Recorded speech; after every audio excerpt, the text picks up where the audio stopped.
चलिए अब जो है हम लोग थर्मोकेमिकल इक्वेशंस को समझते हैं कि थर्मोकेमिकल इक्वेशंस क्या होता है। देखो हम लोग पढ़े थे कि रिएक्शन जो होता है दो तरह का होता है, एक होता है एक्सोथर्मिक, एक क्या होता है एंडोथर्मिक। एक्सोथर्मिक रिएक्शन क्या होता है जिसमें हीट एनर्जी इवॉल्व होता है यानी निकलता है, तो उसमें डेल्टा एच का वैल्यू क्या आता था नेगेटिव। उसी तरीके से एंडोथर्मिक में क्या होता था हीट एनर्जी एब्जॉर्ब होता था यानी डेल्टा एच का वैल्यू क्या आ जाता था पॉजिटिव आता था, उसमें डेल्टा एच का वैल्यू क्या आता था पॉजिटिव आ जाता था। तो यहाँ पे हमको ये ध्यान देना है कि थर्मोकेमिकल इक्वेशन यानी थर्मोकेमिकल देखो थर्मोकेमिकल एक रिएक्शन होता है और उसी रिएक्शन को इक्वेशन के फॉर्म में जो रिप्रेजेंटेशन होता है that is the thermochemical equation. Thermo मतलब क्या होता है, इस जो शब्द थर्मो मतलब हीट यानी ऐसा केमिकल इक्वेशन जिसमें हीट का इन्वॉल्वमेंट है वो क्या हो जाएगा मेरा थर्मोकेमिकल इक्वेशन। जैसे कि इसका सबसे अच्छा एग्जांपल होता है जो हम लोग रेस्पिरेशन होता है, जो हम लोग रेस्पिरेशन होता है ना अपने शरीर में लंग्स के द्वारा। तो रेस्पिरेशन में क्या होता है देखो C6H12O6 प्लस O2 6O2 ठीक ऑक्सीजन। अब यहाँ पे ये जो ग्लूकोज है ये क्या मेरा 1 मोल ऑफ ग्लूकोज है और ये 6 मोल्स ऑफ ऑक्सीजन है। अब 1 मोल ऑफ ग्लूकोज जो 6 मोल्स ऑफ ऑक्सीजन के साथ क्या करता है कंबाइन करता है तो क्या बना देता है कार्बन डाइऑक्साइड। यहाँ पे ये रेस्पिरेशन का प्रोसेस बता रहा है 6CO2, ये क्या मेरा प्रोसेस बता रहा है रेस्पिरेशन का 6CO2 प्लस 6H2O और 38 ATP मॉलिक्यूल्स बनता है plus 6H2O plus 38 ATP molecule. ATP का फुल फॉर्म याद है एडिनोसाइन ट्राइफॉस्फेट। ये जो 38 ATP मॉलिक्यूल्स है यही मेरा क्या होता है इस रेस्पिरेशन में ये जो 38 ATP मॉलिक्यूल्स है ये मेरा क्या है सोर्स ऑफ एनर्जी, ये मेरा क्या होता है सोर्स ऑफ एनर्जी होता है ठीक है। अब ये जो सोर्स ऑफ एनर्जी है ये मेरा 38 ATP मॉलिक्यूल्स है और ये जो 38 ATP है ये मेरा सोर्स ऑफ एनर्जी हुआ और ये जो एनर्जी है ये एनर्जी कितना है तो 1367 किलो जूल पर मोल। 1367 किलो जूल पर मोल ये वाला एनर्जी है और एनर्जी कौन है तो 38 ATP मॉलिक्यूल मतलब 38 ATP ने ये बोला जाए तो इतना एनर्जी मेरा है। यहाँ पे कोई दिक्कत। तो अब अगर इसको हम थर्मोकेमिकल इक्वेशन के फॉर्म में लिखना चाहें तो कैसे लिखेंगे, बोलेंगे कि when 1 mole of glucose react with 6 moles of oxygen to form 6 moles of carbon dioxide and 6 moles of water to produce 1367 kilojoule पर मोल एनर्जी। मतलब इसको थर्मोकेमिकल इक्वेशन ये तो अब मेरा इधर तो साइंस का बायो का पार्ट है, यहाँ पे ध्यान से देखो जब भी हम इसको थर्मोकेमिकल इक्वेशन के फॉर्म में कैसे बोलेंगे व्हेन 1 मोल ये कितना है 1 mole of glucose react with 6 mole of oxygen to produce 1367 kilojoule per mole energy. That process is known as thermochemical reaction। यानी कि यहाँ पे देखो ये हीट एनर्जी क्या हो रहा है निकल रहा है इवॉल्व आउट हो रहा है यानी कि ये एक्सोथर्मिक प्रोसेस है यानी कि यहाँ पे जो डेल्टा एच का वैल्यू आएगा वो मेरा नेगेटिव में इतना आएगा। समझ में बता रही है। तो यहाँ पे हीट एनर्जी रिलीज हो रहा है तो ये मेरा थर्मोकेमिकल रिएक्शन है और इसी थर्मोकेमिकल रिएक्शन को अभी हम जैसे बोले कि when 1 mole of glucose reacts with 6 moles of oxygen to produce 1367 kilojoule पर मोल एनर्जी। और ये जो बोले ना कि इतना से इतना को रिएक्ट किया तो इतना एनर्जी प्रोड्यूस है इसी को इक्वेशन के फॉर्म में जो लिखते हैं that is the thermochemical equation. समझ में बात है।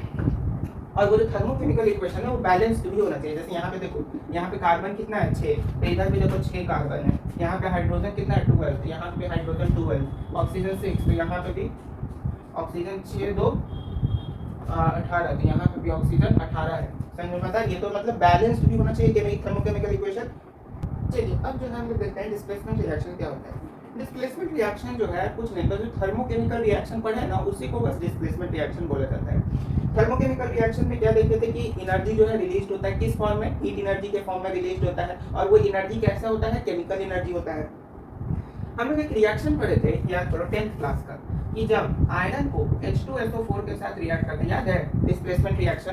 एक पढ़े थे सब्स्टिट्यूट कॉम्बिनेशन रिएक्शन, एक पढ़े थे डिस्प्लेसमेंट रिएक्शन, एक डबल डिस्प्लेसमेंट रिएक्शन। तो डिस्प्लेसमेंट रिएक्शन याद है कि जब आयरन को सल्फ्यूरिक एसिड के साथ रिएक्ट कराते हैं तो आयरन जो है वो हाइड्रोजन से ज्यादा रिएक्टिव होता है जिसके कारण आयरन जो है सल्फ्यूरिक एसिड में से हाइड्रोजन को अलग कर देता है और आयरन सल्फेट का फॉर्मेशन होता है और हाइड्रोजन गैस जो है वो इवॉल्व होता है, ये हम लोग पढ़े थे।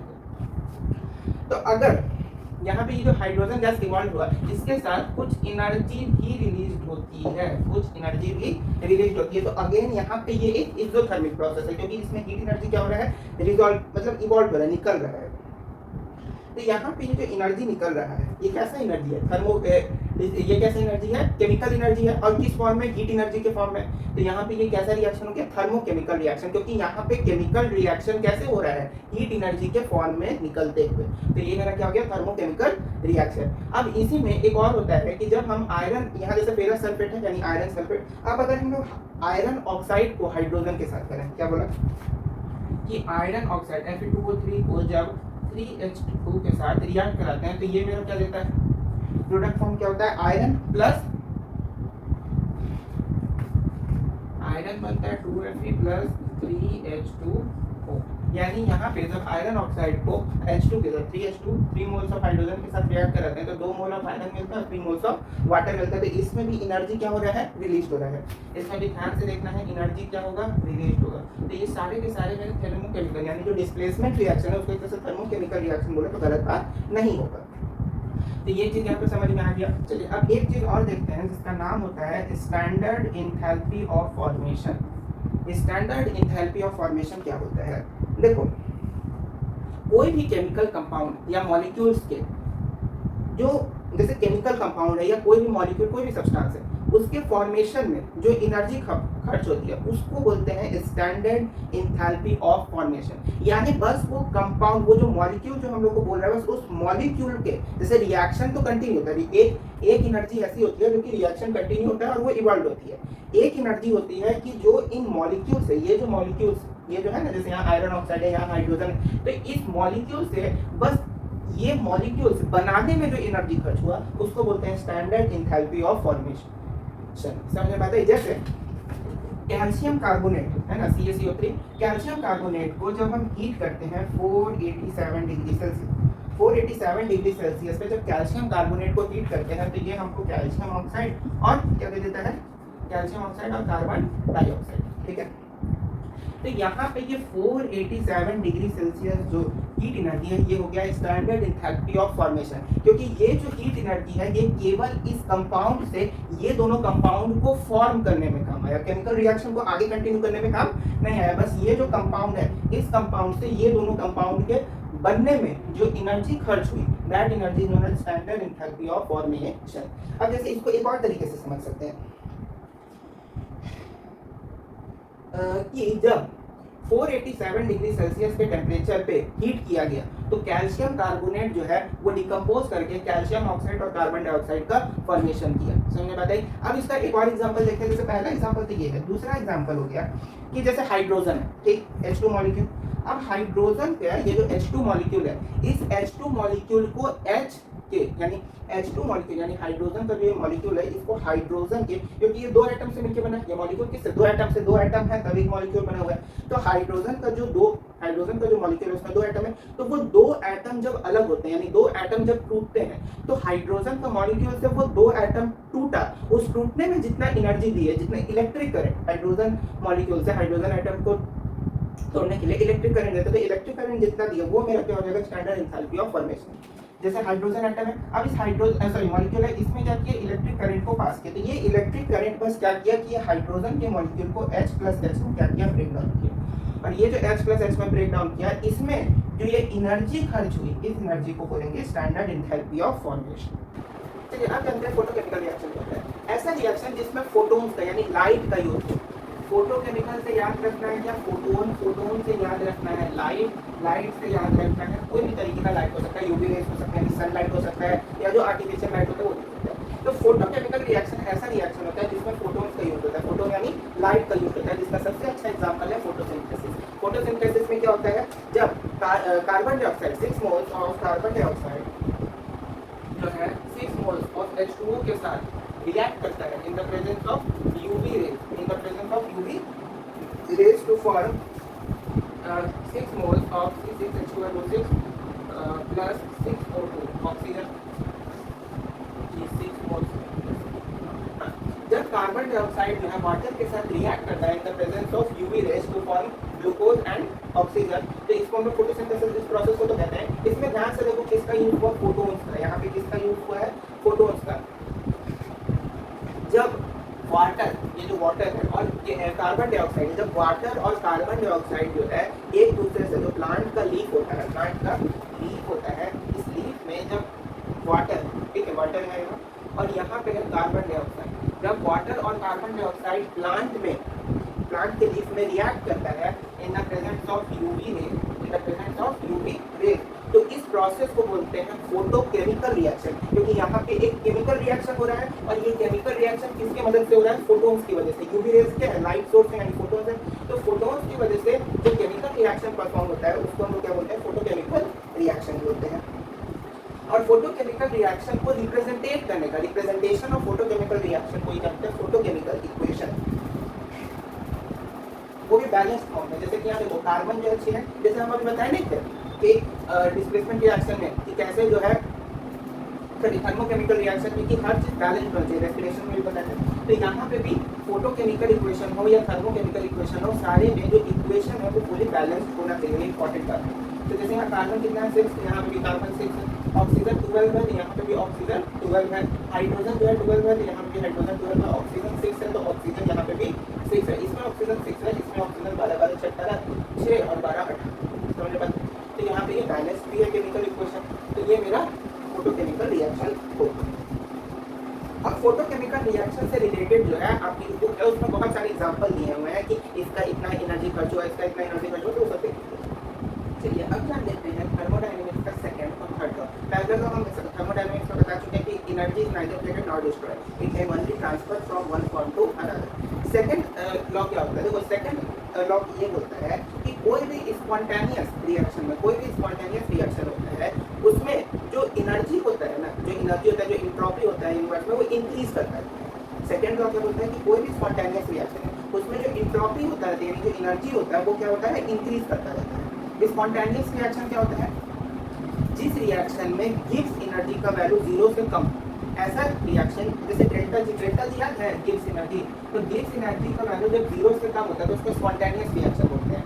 गिब्स एनर्जी का वैल्यू जब 0 से ज़्यादा होता है तो इसको हम लोग नॉन स्पॉन्टेनियस रिएक्शन बोलते हैं। तो अलग चीज़ आगे पढ़ना है तो कोई भी स्पॉन्टेनियस रिएक्शन होता है तो उसमें एनर्जी क्या होता है, इंक्रीज होता है। अब इसको समझो कैसे। जैसे हमने क्या किया कि एसिड है, एसिड का तो एसिड और वाटर, अब एसिड और वाटर को अगर हम मिक्स करें तो क्या होगा, एक्वस सॉल्यूशन ऑफ एसिड मिलेगा, हमको क्या मिलेगा, एक्वस सॉल्यूशन ऑफ एसिड। अब जैसे एसिड के लिए हमने ले लिया हाइड्रोक्लोरिक एसिड और वाटर ले लेते हैं H2O, हाइड्रोक्लोरिक एसिड और H2O। तो यहाँ पे ये जो हाइड्रोक्लोरिक एसिड है ये दो कंपाउंड में टूटेगा, H+ और Cl-। यहाँ पे ये जो H+ है, जो हाइड्रोजन है, ये मेरा क्या हो जाएगा, प्रोटॉन। ये प्रोटॉन होगा, क्यों होगा, क्योंकि ये इसके पास, हाइड्रोजन के पास एक इलेक्ट्रॉन होता है, वो एक इलेक्ट्रॉन लूट करके क्लोरीन को दे दिया, तो हाइड्रोजन के पास केवल प्रोटॉन बचा है, तो ये हाइड्रोजन नाम के क्या हो गया है, प्रोटॉन हो गया है। तो ये जो प्रोटॉन है इसके पास कोई एनर्जी नहीं है, कोई एनर्जी मतलब कोई इलेक्ट्रॉन नहीं है, इलेक्ट्रॉन नहीं है, केवल क्या है, प्रोटॉन। और प्रोटॉन जो होता है वो कैसे नेचर के होता है, इलेक्ट्रोफिलिक नेचर के होता है, यानी जिनको इलेक्ट्रॉन से अफेक्शन होता है, इलेक्ट्रॉन से जो अट्रैक्ट होते हैं, क्योंकि प्रोटॉन जो है वो इलेक्ट्रोफिलिक नेचर का होगा। प्रोटॉन क्या पॉजिटिव चार्ज है, उनको इलेक्ट्रॉन से क्या होगा, अट्रैक्शन होगा, तो इलेक्ट्रोफिलिक नेचर के प्रोटॉन होते हैं। तो यहाँ पे ये बात आती है कि जब हम लोग HCl को, जैसे वाटर है, हाइड्रोक्लोरिक एसिड, तो हाइड्रोक्लोरिक एसिड को जब वाटर में डिसॉल्व करते हैं तो ये H+ और Cl- में टूटता है। जैसे H+ और Cl- में टूटता है तो वो कैसे होता है, देखो हम लोग ये पढ़ते हैं कि हाइड्रोक्लोरिक एसिड और वाटर को, यानी कोई भी एसिड और वाटर को जब रिएक्ट करते हैं तो वो हाईली एक्सोथर्मिक रिएक्शन होता है। वो क्या होता है, हाईली एक्सोथर्मिक रिएक्शन होता है। तो जैसे अगर हम ये जैसे H2 है, अब यहाँ पे क्या समझना कि ये जैसे H+ है, ये तो अपना अकेले बैठा हुआ है, यहाँ पे वाटर का स्ट्रक्चर कैसा होता है, ऑक्सीजन H H 1 2 3 4 5 6, यहाँ पे ये हाइड्रोजन है, यहाँ पे ये क्या है, ऑक्सीजन है, वाटर मॉलिक्यूल का स्ट्रक्चर हो गया। अब यहाँ पे ये जो इलेक्ट्रॉन है, ध्यान से देखना, ये जो इलेक्ट्रॉन है और ये जो इलेक्ट्रॉन है, ये दोनों कैसे इलेक्ट्रॉन है, बॉन्डिंग इलेक्ट्रॉन है, ये दोनों कैसे इलेक्ट्रॉन है, बॉन्डिंग इलेक्ट्रॉन है। और ये मेरा जो इलेक्ट्रॉन है ये कैसा इलेक्ट्रॉन है, तो लोन पेयर। ये कैसा है, लोन पेयर यानी नॉन बॉन्डिंग, जिससे बॉन्ड बना नहीं है, तो लोन पेयर इलेक्ट्रॉन है। अब होगा क्या कि देखो मेरे पास ऑक्सीजन को क्या चाहिए, ऑक्सीजन के पास 6 इलेक्ट्रॉन पहले से था, तो ऑक्सीजन चाह रहा था कि भाई हम 2 इलेक्ट्रॉन और ले लेते हैं तो मेरा ऑक्टेट जो है वो फुलफिल हो जाता। तो यहाँ पे वो 2 इलेक्ट्रॉन और ले लिया तो ऑक्टेट उसका फुलफिल हुआ। उसके पास 2 इलेक्ट्रॉन अभी भी बचा हुआ है, तो ये जो 2 इलेक्ट्रॉन है, ये 2 इलेक्ट्रॉन को ऑक्सीजन कोऑर्डिनेट कर देगा। जैसे यहाँ पे तो कोवैलेंट बॉन्ड बन रहा है ना, इलेक्ट्रॉन का शेयरिंग हो रहा है, तो इलेक्ट्रॉन का शेयरिंग में जो बॉन्ड बनता है उसको कोवैलेंट बॉन्ड बोलते हैं ना। तो यहाँ पे ये कोवैलेंट बॉन्ड बन रहा है, लेकिन इसके बाद ये लोन पेयर इलेक्ट्रॉन है, उसमें से दो इलेक्ट्रॉन को क्या कर रहा है, कोऑर्डिनेट कर रहा है। किसको कोऑर्डिनेट कर रहा है, इस H प्लस को। ये जो H प्लस है, इस H प्लस को वो क्या किया कि दो इलेक्ट्रॉन कोऑर्डिनेट किया। तो जब दो इलेक्ट्रॉन H प्लस को कोऑर्डिनेट किया तो देखिए उसका स्ट्रक्चर लेके स्टेबल हो गया। तो यहाँ से हम ध्यान से देख सकते हैं कि यहाँ पे जब ऑक्सीजन किसको ट्रांसफर किया तो एक हाइड्रोजन, दो हाइड्रोजन और तीन हाइड्रोजन हुआ और एक ऑक्सीजन हुआ। तो यहाँ पे हम देख सकते हैं कि H3O+ यानी हाइड्रोनियम आयन का फॉर्मेशन हो रहा है कि नहीं हो रहा है। यहाँ पे हाइड्रोनियम आयन का फॉर्मेशन हो रहा है। तो जब भी हाइड्रोक्लोरिक एसिड वाटर के साथ रिएक्ट करेगा तो क्या बना देगा मेरा H3O+ हाइड्रोनियम आयन। और ये जो हाइड्रोनियम आयन है ये किससे मिलकर बना, बस इस हाइड्रोजन और इस वाटर, हाइड्रोजन और वाटर से मिलकर मेरा क्या बन गया, हाइड्रोनियम आयन। अब ये ऐसा थोड़ी ना है कि वाटर का एक ही मॉलिक्यूल है, बहुत सारे मॉलिक्यूल होंगे, तो उनमें एक में तो ये हाइड्रोनियम आयन बना, साथ ही साथ एक क्लोरीन जो है वो निकल गया। ये जो क्लोरीन है वो अपना नेगेटिव चार्ज के साथ एज इट इज निकल गया। और क्या हुआ, एनर्जी निकला। थर्मोडायनामिक्स में एनर्जी जानते हो ना, और एनर्जी क्या हुआ, बाहर निकला। तो यहाँ पे तुम अगर ध्यान से देखो तो यहाँ पे जैसे ये एनर्जी निकला। अच्छा, दूसरा कंडीशन लेते हैं, जैसे पहला केस ये था, दूसरा केस लेते हैं, जैसे ये H2SO4। अच्छा, इन सारे में ये जो गिब्स एनर्जी का वैल्यू है, यहाँ पे जो एनर्जी है वो कैसा है, गिब्स एनर्जी, इन सारे में गिब्स एनर्जी का वैल्यू 0 से कम है, तभी ये स्पॉन्टेनियस प्रोसेस होता है। सेकंड लॉ ऑफ थर्मोडायनामिक्स हमेशा स्पॉन्टेनियस रिएक्शन के लिए ही एप्लीकेबल होता है। तो H2SO4 जो है सल्फ्यूरिक एसिड, इसमें जब वाटर से रिएक्ट किया, वाटर से रिएक्ट किया, तो अब यहाँ पे ध्यान से समझो। तो यहाँ पे हाइड्रोजन कितना है, एक हाइड्रोजन कितना है, तीन। अच्छा, यहाँ से ये अगर इसको हम ब्रेक डाउन करते हैं, ठीक है, जैसे यहाँ से अगर इसको ब्रेक डाउन करते हैं तो ये 2H+ में टूटेगा, यानी दो हाइड्रोजन आयन में, और यहाँ से ये जो है सल्फेट आयन में टूटेगा, SO4 - अगर यहाँ पे ध्यान से देखो तो हाइड्रोजन आयन कितना है, 2, और वाटर मॉलिक्यूल्स भी कितने हैं, 2 है। वाटर के मॉलिक्यूल्स, मोल्स ऑफ वाटर कितना है, 2 मोल्स ऑफ वाटर है, और हाइड्रोजन आयन भी 2 है। तो यहाँ से जैसे यहाँ पे एक हाइड्रोजन आयन था और एक वाटर मॉलिक्यूल था, तो मेरा एक हाइड्रोनियम आयन बना। यहाँ पे 2 हाइड्रोजन आयन है और 2 वाटर मॉलिक्यूल्स हैं, तो यहाँ से समझ पा रहे हो कि यहाँ पे 2 हाइड्रोनियम आयन बनेगा, 2H2O+, 2 हाइड्रोनियम आयन बनेगा। और साथ ही साथ ये SO4 - ये जो है निकल जाएगा, SO4 - कितना, साथ ही साथ एनर्जी भी रिलीज होगा, साथ ही साथ एनर्जी भी क्या होगा, रिलीज होगा।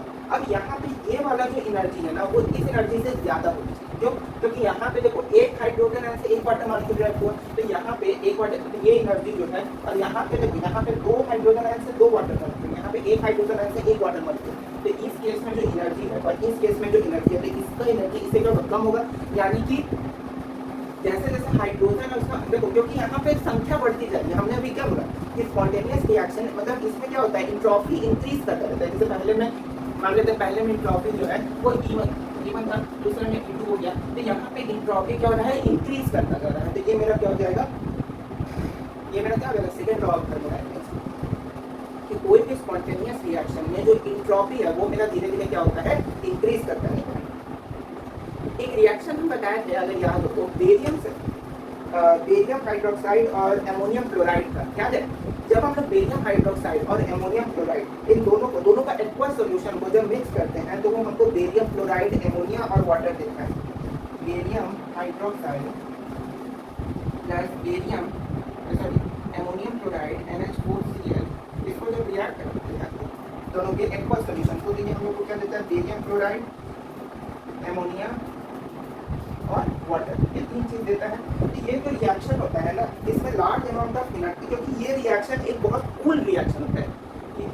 ये रिएक्शन को ध्यान में रखना है कि ये रिएक्शन एक ऐसा रिएक्शन होता है जो कि कूलिंग इफेक्ट को प्रोड्यूस करता है, क्योंकि ये रिएक्शन बहुत ज़्यादा ठंडा होता है, इसका टेम्परेचर -16.7 डिग्री सेल्सियस होता है, नेगेटिव है 16.7 डिग्री सेल्सियस। क्योंकि इसमें होता है कि जैसे ही हम बेरियम हाइड्रोक्साइड को और एमोनियम क्लोराइड को रिएक्ट करते हैं तो ये सराउंडिंग से बहुत सारा हीट एनर्जी को क्या करता है, एब्जॉर्ब करता है। तो एक साथ अगर सराउंडिंग से बहुत ज़्यादा हीट एनर्जी को एब्जॉर्ब करेगा तो इसमें बहुत तेज़ी से कूलिंग इफेक्ट आएगा, बहुत तेज़ी से क्या आएगा, कूलिंग इफेक्ट आएगा, जिसके कारण टेम्परेचर क्या होगा, डिक्रीज करेगा, -16.7 डिग्री सेल्सियस इसका टेम्परेचर होता है।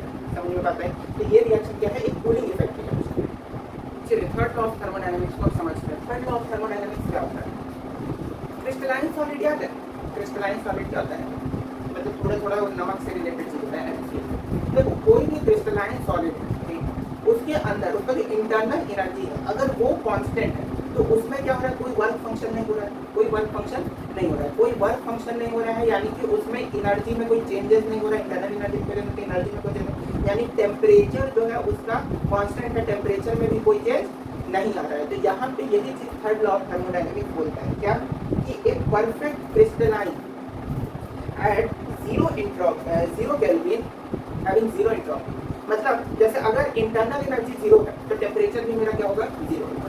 अब इसको ऐसे समझो कि जैसे हमने लिया कैल्शियम कार्बोनेट, मानते हैं कि यहाँ पे ये क्या है मेरा कैल्शियम कार्बोनेट, ठीक है, कैल्शियम कार्बोनेट, इसमें इसका इंटरनल एनर्जी जीरो है, इसका इंटरनल एनर्जी क्या है, जीरो है।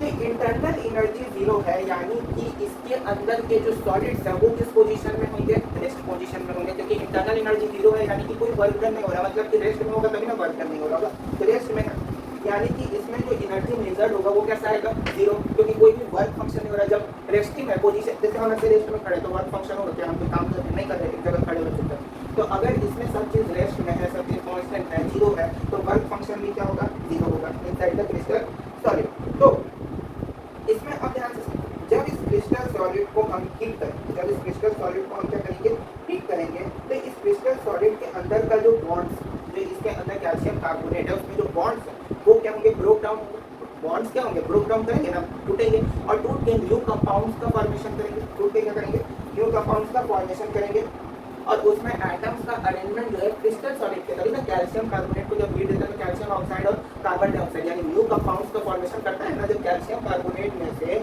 कैल्शियम कार्बोनेट में से टूट के कैल्शियम ऑक्साइड और कार्बन डाइऑक्साइड बना, तो ऑक्सीजन 3 हो गया, ऑक्सीजन 3 हो गया, कैल्शियम और कार्बन, कैल्शियम और कार्बन, तो यहाँ पे इसको जब हीट किए तो कैल्शियम कार्बन और 3 ऑक्सीजन के बीच में जो एटम्स का अरेंजमेंट का जो बॉन्डिंग था वो क्या हुआ, टूटा, और टूट के 2 नए कंपाउंड्स का फॉर्मेशन किया कि नहीं किया। तो ये चीज कब हुआ, जब हम हीट एनर्जी दिए, जब हीट की एनर्जी नहीं दे रहे, कोई भी एनर्जी नहीं दे रहा है, एकदम कांस्टेंट है सब चीज। थर्ड लॉ ऑफ थर्मोडायनेमिक्स ये बोलता है कि जीरो केल्विन पे एंट्रोपी मेरा क्या होगा, परफेक्ट क्रिस्टलाइन सॉलिड वही होगा जो कि जीरो केल्विन पे जीरो एंट्रोपी होगा, यानी जीरो केल्विन क्या हुआ, टेम्परेचर, तो जीरो टेम्परेचर पे एनर्जी भी क्या हो, जीरो हो, तो वो मेरा जो है थर्ड लॉ ऑफ थर्मोडायनेमिक्स। तीनों लॉ ऑफ थर्मोडायनेमिक्स क्या हुआ, पहला लॉ हुआ कि energy is neither created nor destroyed, it can only change from one form to another, पहला लॉ। दूसरा लॉ स्पॉन्टेनियस रिएक्शन के लिए कि फॉर ए स्पॉन्टेनियस प्रोसेस और reaction entropy in the universe increases, दूसरा। तीसरा लॉ क्या हुआ कि एक perfect crystalline solid at zero kelvin has zero entropy, यानी जीरो केल्विन यानी जीरो टेम्परेचर पे एंट्रोपी यानी एनर्जी भी क्या होगा,